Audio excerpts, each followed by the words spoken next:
शालिनी अब यहाँ नहीं रहती।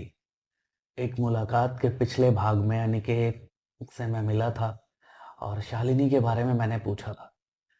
मुझे आज भी याद है शालिनी अ, खूबसूरत, लंबे बाल, मुस्कान उसकी इतनी प्यारी कि कोई भी फिदा हो जाए। जब मैंने उसे पहली बार देखा था तो यही कहा था कि तुम्हारी मुस्कान बहुत प्यारी है।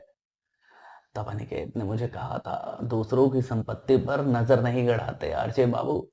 तो मैंने कहा मैं सिर्फ तारीफ कर रहा हूँ। तो अनिकेत ने कहा कि तभी तो हम इनके दीवाने हैं।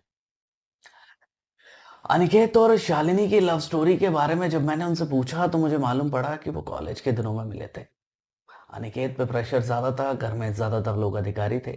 वही शालिनी एक मिडिल क्लास फैमिली से आती थी, जहां पर कुछ ज्यादा सहूलियतें थी नहीं। और उसका पहनावा भी बहुत सिंपल था। शॉर्ट कुर्ती, जीन्स और उस पर दुपट्टा। शायद इसी पे अनिकेत फिदा हो गया था। कॉलेज से लेकर सभी दिनों तक दोनों साथ ही थे और साथ ही रहते भी थे।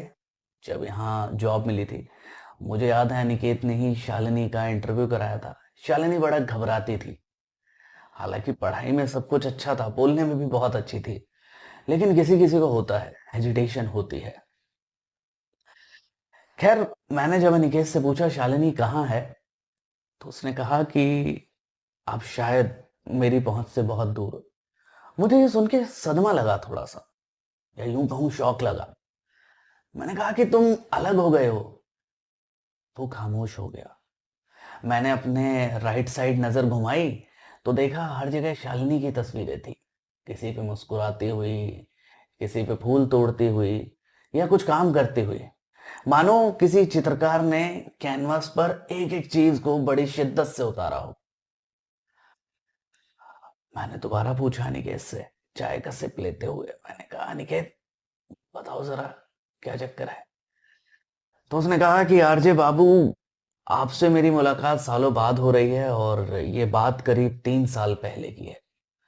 शालिनी एक प्रोजेक्ट के लिए बैंगलोर गई थी और वापस लौटी ही नहीं।